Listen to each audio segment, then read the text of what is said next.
aquí es todavía un poquito ya lo que ocurre después cuando la hemoglobina se convierte en oxihemoglobina, que es cuando se carga de oxígeno. Y luego se va a convertir en carbaminohemoglobina cuando está cargada de dióxido de carbono. O sea que llega como carbaminohemoglobina, la hemoglobina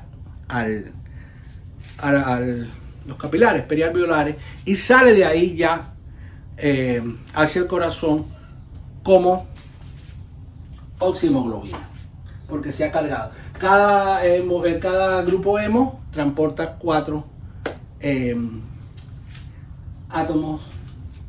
4 moléculas de oxígeno, que es O2, no es atómico, es molecular, y O 4 moléculas de dióxido de carbono. Dicho sea de paso, aprovechemos este momento para hablar un poquito del envenenamiento por monóxido de carbono. ¿Por qué ocurre el envenenamiento por monóxido de carbono? Bueno, la cuestión es que cuando estamos en un ambiente rico en monóxido de carbono, disminuye la cantidad de oxígeno. Eso es por una parte. Las concentraciones de oxígeno dentro del alveolo disminuyen. Pero a pesar de que disminuyan, algo de oxígeno hay. Pero el monóxido de carbono difunde por difusión también. Y difunde de manera que entra a sangre. Imagínense, en sangre no hay monóxido de carbono. O hay muy poquito, ¿verdad? Hay mucho entonces cuando hay humo, un ambiente con humo, o los envenenamientos con monóxido de carbono, porque el humo del carro, ese tipo de cosas que ustedes deben haber oído, que hay una entrada en un automóvil, en una guagua, del humo, del tubo escape, y la gente se ahoga, y hay alguno que se muere, primero se duerme y después se muere. También puede pasar en una casa cuando hay un problema por ejemplo, con los generadores eléctricos, de electricidad por combustión, ¿no? Esto cuando hay ciclones y eso. Bueno, el monóxido de carbono aumenta su concentración en el alveolo porque, claro, lo está respirando.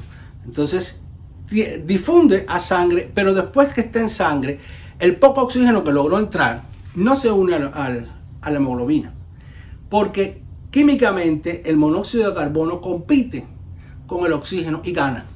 Es más afín el monóxido de carbono a la hemoglobina, a los enlaces que tiene la hemoglobina, por donde ella tiene que pegarse, ¿verdad?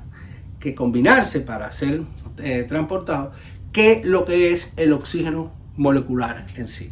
Por lo tanto, el monóxido de carbono gana esta competencia y los hematíes, en lugar de llevar oxígeno, lleva monóxido de carbono a la célula. Cuando llega a la célula, lo que hace es daño, porque no, igual, falta el oxígeno, no tiene, entonces es tóxico.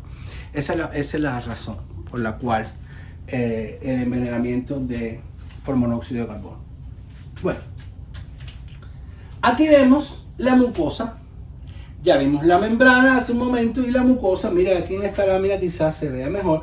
Aquí están las células del tracto respiratorio. Aquí están los cilios, los pequeños cilios. ¿Lo ven? Y aquí están las mucosidades que produce estas mismas células. Miren aquí donde están como glándulas. ¿Ven? Pequeñas glandulitas que producen ese moco. Una secreción que es exocrina porque se va a expulsar, no pasa sangre. ¿Ok? Y aquí, esto que ven aquí son como partículas de polvo que se han adherido. Estos cilios, fíjense que están en esta dirección porque ellos se mueven impulsando todas estas secreciones de abajo hacia arriba para que los expectoremos o los deglutamos según el caso. Esto es una fotografía de lo mismo, se ve muy bien clarito aquí los cilios. Esta es otra fotografía, pero con una vista superior se ve el reguero de cilios ahí. Bueno, aclarado esto, vamos a comenzar a ver un poquito más de cerca las estructuras del sistema respiratorio. Empezamos por esto es como ven aquí, un corte mediano sagital de la cabeza, y aquí podemos ver los 3 cornetes nasales, superior, medio e inferior. Esto es lo que se inflama cuando se nos tupa la nariz. Cuando se nos tupa la nariz es porque eso se inflama, y al estar inflamado pues no puede pasar el aire. No es que tengamos mucosidades ahí, a veces también hay mucosidades, pero tú te soplas la nariz, sacas las mucosidades y sigue tu pico. Y es porque eso está inflamado. Entonces las gotitas, el objetivo de las gotitas es que mojen esto, ¿verdad? Y que mojen toda la mucosa para que eso desinflame, porque tiene un vasoconstrictor, entonces desinflama y entonces nos quita la tupición. Es lo que hace la nafasolina y todas sus parientes, que son muy efectivos, pero no necesitamos un chorro, necesitamos una sola gotica ahí y embarrar bien el área, así, para que se pegue bien a toda la mucosa, y con eso es suficiente. A veces la gente, como se lo echa mal, se lo echa hacia atrás, el aire, la gota se la traga y no moja la mucosa. Pues no, es una sola gota. Uno la deja la cabeza hacia este lado, se pone la gota, se pone la otra gota de este lado y entonces se frota un poquito así. Al hacer esto, esa gotica la estás repartiendo ahí. Y entonces con una sola gotica desinflama, esperas un ratico, desinflama y listo. No tienes que hacer gárgara con eso, que no es para hacer gárgara, es para que se vea una gotica ahí. Bueno, ahí está la cuestión de eso. Después de la cavidad nasal está la faringe, esto que está acá, nasofaringe, orofaringe, esta zona de aquí donde están las amígdalas, ¿ok? Esa es la orofaringe, y esta zonita de aquí es la laringofaringe, esta zona de aquí que está antes de donde está la laringe. ¿Ve? La laringe, esta epiglotis, esta lengüeta hace así, tac, y cierra, y entonces por acá viene el aire y hace esto, abre para que entre aire y cierra para que pase la comida para acá, porque la faringe se continúa con el esófago, ¿ves? Que es del sistema digestivo.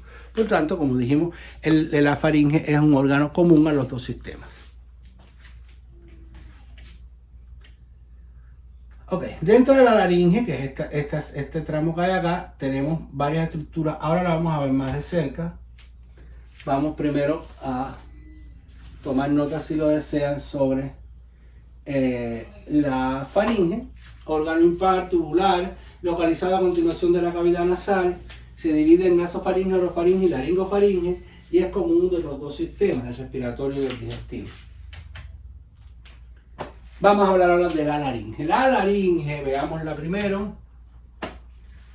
Ok, aquí tienen una vista anterior, una vista posterior, un corte sagital medio o mediano sagital. Ok, la laringe está formada, primero el hueso hioide participa aquí porque en él se van a anclar de cierta manera estos ligamentos, ¿verdad?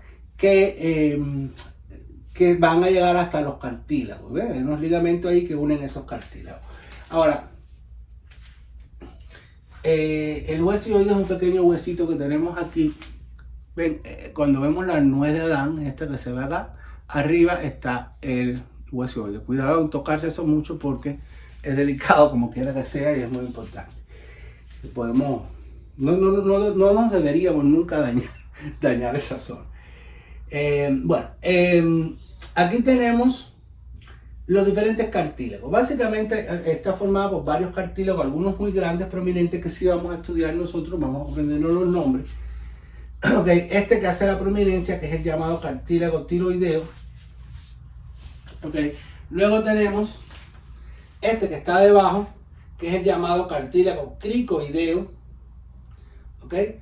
Y aquí se destaca muy bien la epiglotis, aquí se ve en esta vista anterior, aquí se ve por atrás. Okay. Hay varios cartílagos aquí adentro, como los aritenoides. ¿Ven? Estos son los aritenoides. El cuneiforme. Nosotros queremos que ustedes recuerden nada más estos que son los más grandes.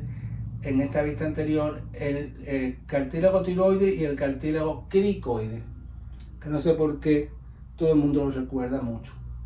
A nadie se le olvida que ese cartílago se llama cricoideo, no sé por qué. Bueno, en esta vista vemos aquí y ahí están las cuerdas vocales, ¿sí? Los ligamentos vestibulares y los ligamentos vocales, esas son las llamadas cuerdas vocales. ¿Ok? Básicamente eso es.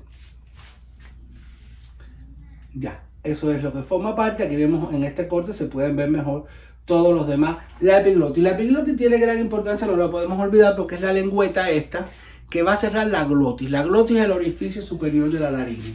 Ese orificio de aquí arriba, que hay atrás, ¿verdad? Esta es una lengüeta que cierra y abre. Cuando cierra la epiglotis, por ahí no va a pasar nada, ¿verdad? ¿Y cuándo es el momento de cerrarla? Cuando estamos tragando cualquier cosa. Agua, comida, lo que sea. Y está abierta mientras estamos hablando y mientras estamos respirando. No se puede hablar con eso cerrado, porque tiene que pasar aire por ahí y tiene que haber movimiento de las cuerdas vocales. Ok, eso es básicamente la laringe. Vamos a retroceder para que copien o tomen nota de esto. Recuerden, ustedes ponen pausa, copian y después quitan la pausa, ¿verdad? Vamos a esperar aquí a que copien para seguir. No tiene sentido, ¿verdad? Ok. Vamos a ver esta vista superior de la glotis y de la epiglotis. Ok, esta es la epiglotis. La glotis, acuérdense, es el orificio, la apertura. Mira, aquí está cerrada, aquí está abierta. Ok. Aquí vemos una fotografía. Por supuesto que estas son láminas. Aquí está una vista superior mediante una laringoscopía. Que estamos viendo aquí de la más bonita, la glotis cerrada. Hay unos videos que yo solía poner aquí. Déjenme ver si lo encuentro. Unos videos que se veían las cuerdas vocales cantando. Yo no sé cómo lo hicieron. Hicieron una laringoscopía de varias personas. Déjenme ver si lo puedo encontrar. Pero no. Después voy a ver si se los pongo, porque ahora no puedo cerrar el sistema para poner el video, desafortunadamente.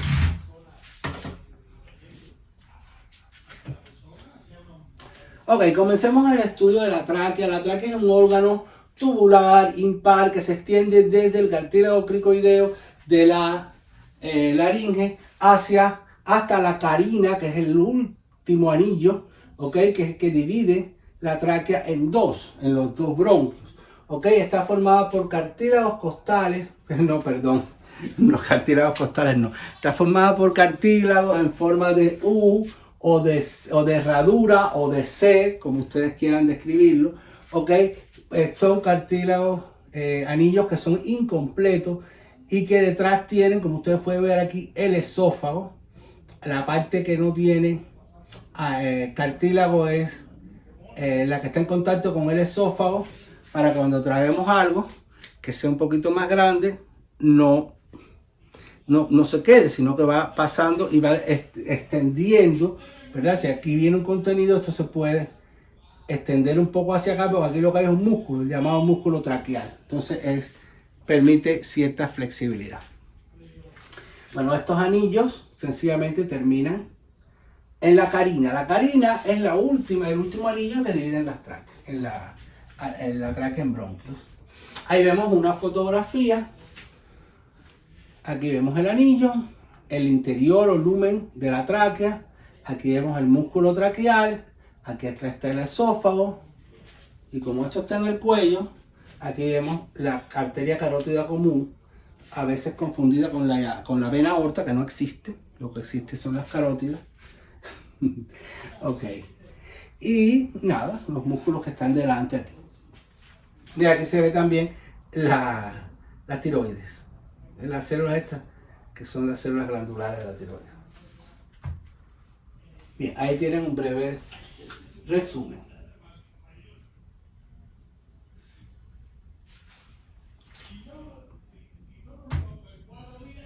Finalmente están los pulmones. Los pulmones son este órgano par, ¿verdad?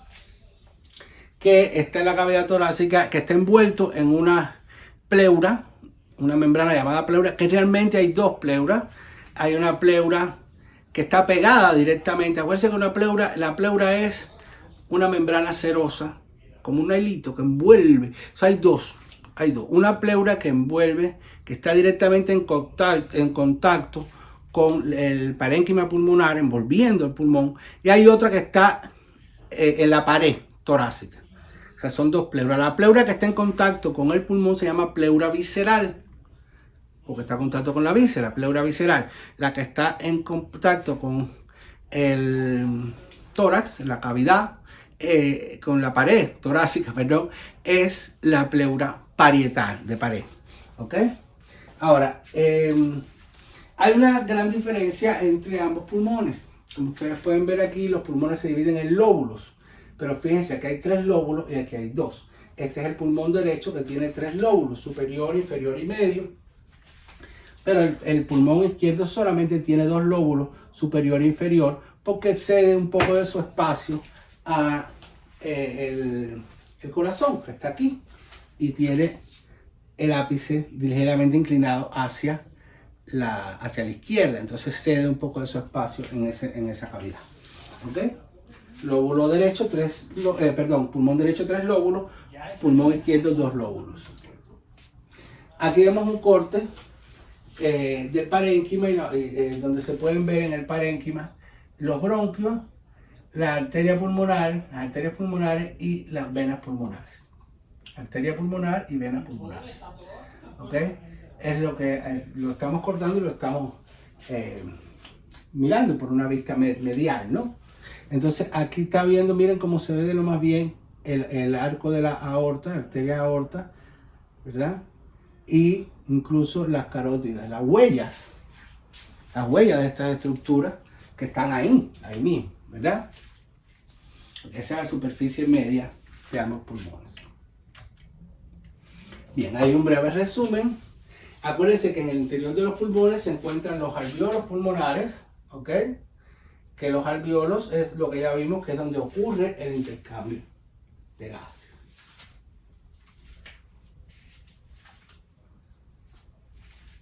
Bien, vamos a ver, los pulmones, órgano par localizado en la cavidad torácica, envueltos por una membrana serosa llamada pleura, parietal y visceral. Tienen forma de cono con la base hacia abajo y el ápice hacia arriba. Cada pulmón se divide en lóbulos, el pulmón derecho tiene 3 y el izquierdo tiene 2. Esto se debe a que se da espacio para el ápice cardíaco. En su interior se encuentran los alvéolos a los cuales llega el aire mediante el árbol bronquial. Y aquí está el árbol bronquial. Los bronquios, aquí la tráquea, recordemos que terminaba en la carina, luego está los bronquios. Aquí vemos un bronquio primario, en este caso el bronquio primario izquierdo, acuérdense que esto está en posición anatómica, entonces este es el lado izquierdo, bronquio primario izquierdo, ¿ok?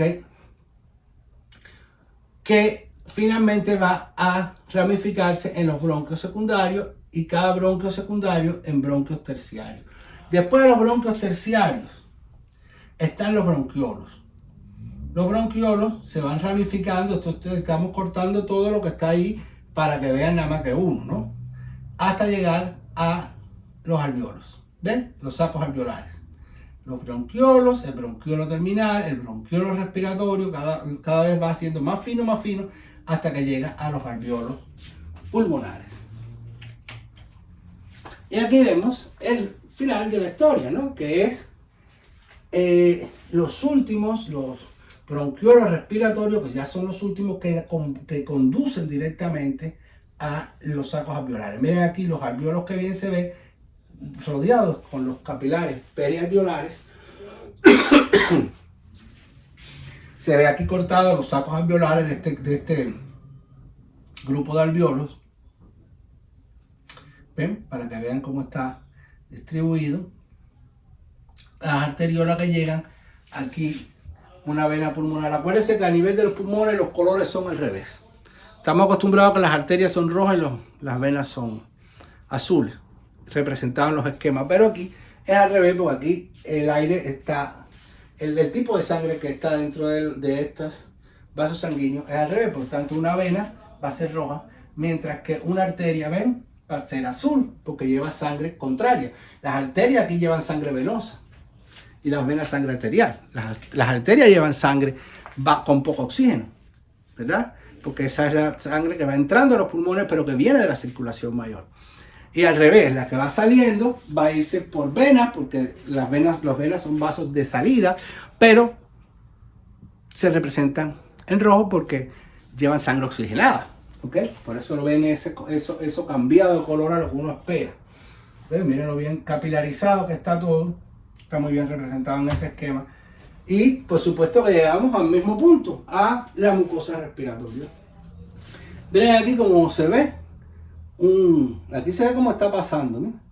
Un macrófago. Un macrófago es un glóbulo blanco que está abandonando la sangre y entrando a comer allí una bacteria que había. Los macrófagos se tragan las bacterias. Entonces, o los residuos celulares, etc. Ahí está. Entró, seguramente que después que almorzó, regresó a sangre y sigue su recorrido. Ellos hacen eso. Es muy interesante. Aquí también hay uno entrando, aquí hay uno adentro tranquilamente, como si fuese un limpia pecera, limpiando ahí y regresan a sangre. Bueno, en eso se parece a la limpia pecera y a las clarias que salen del agua, ¿no? Los macrófagos.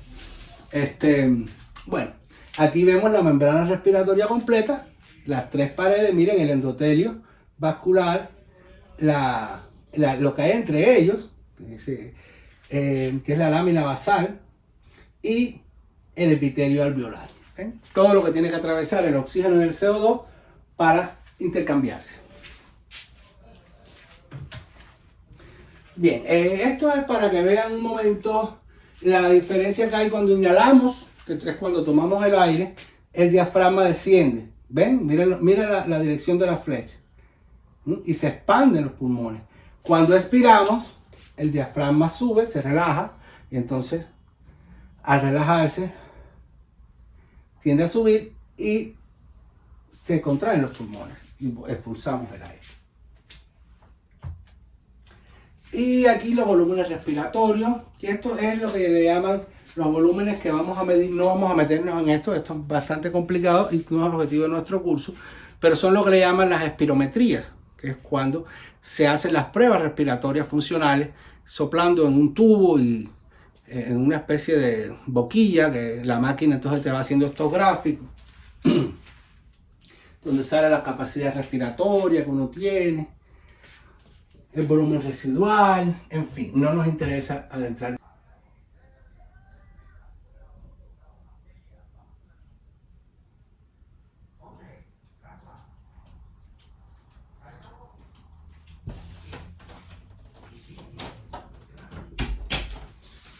La pleura visceral está adherida a la pared torácica, ¿verdadero o falso?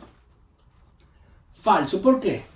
Porque la pleura visceral está adherida al pulmón, a la pared torácica está adherida a la pleura parietal. La laringe participa en procesos respiratorios y digestivos, ¿verdadero o falso? Falso. La laringe solamente permite el paso del aire y lo otro que participa es en la producción de sonidos, de las vocales. No tiene nada que ver con la digestión. ¿Ok? ¿La faringe es un órgano común a los sistemas respiratorio y digestivo? Sí, la faringe sí es común a ambos, porque por ahí pasa comida y pasa aire. La respiración celular es el intercambio de gases entre la sangre y las células a nivel capilar. Mucha gente tiende a confundirse aquí, eso es falso, porque la respiración celular es la degradación de la glucosa para formar ATP con consumo de oxígeno y liberación de dióxido de carbono. Lo que se conoce como intercambio de gases entre la sangre y las células a nivel capilar es la respiración interna. ¿Ok? Ambos pulmones tienen alvéolos en su interior y la misma cantidad de lóbulos. Esta pregunta es una trampita porque tiene la mitad verdadera y la mitad falsa. Así que es falsa. Sí tienen alvéolos en su interior, es verdad, pero no tienen la misma cantidad de lóbulos. El pulmón derecho tiene 3 lóbulos, el pulmón izquierdo tiene 2. Y por último, la membrana respiratoria tiene la función de respiración externa. Eso es correcto. La membrana respiratoria es donde ocurre el intercambio de gases entre la sangre y la atmósfera, por lo tanto, es verdadero. Es la respiración interna.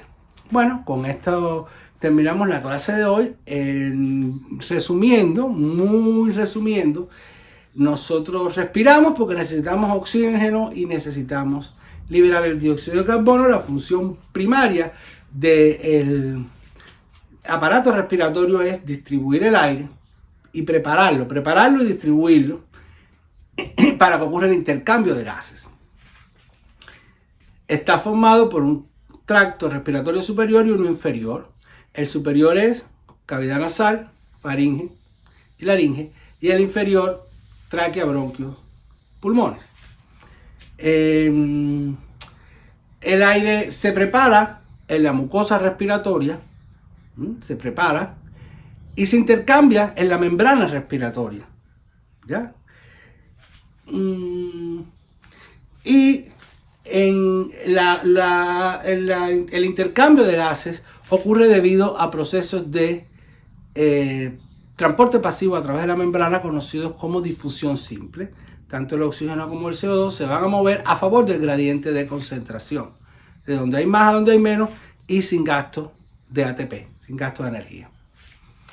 Bueno, hasta aquí la clase de hoy. Espero que mañana vuelvan, que no se cansen y que disfruten este aprendizaje que nos es muy útil.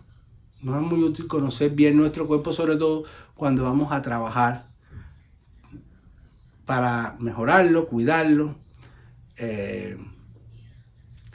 y tratar de que dure mucho más tiempo con la mejor calidad de vida posible, ayudando a otros en sus actividades. Bueno, hasta pronto.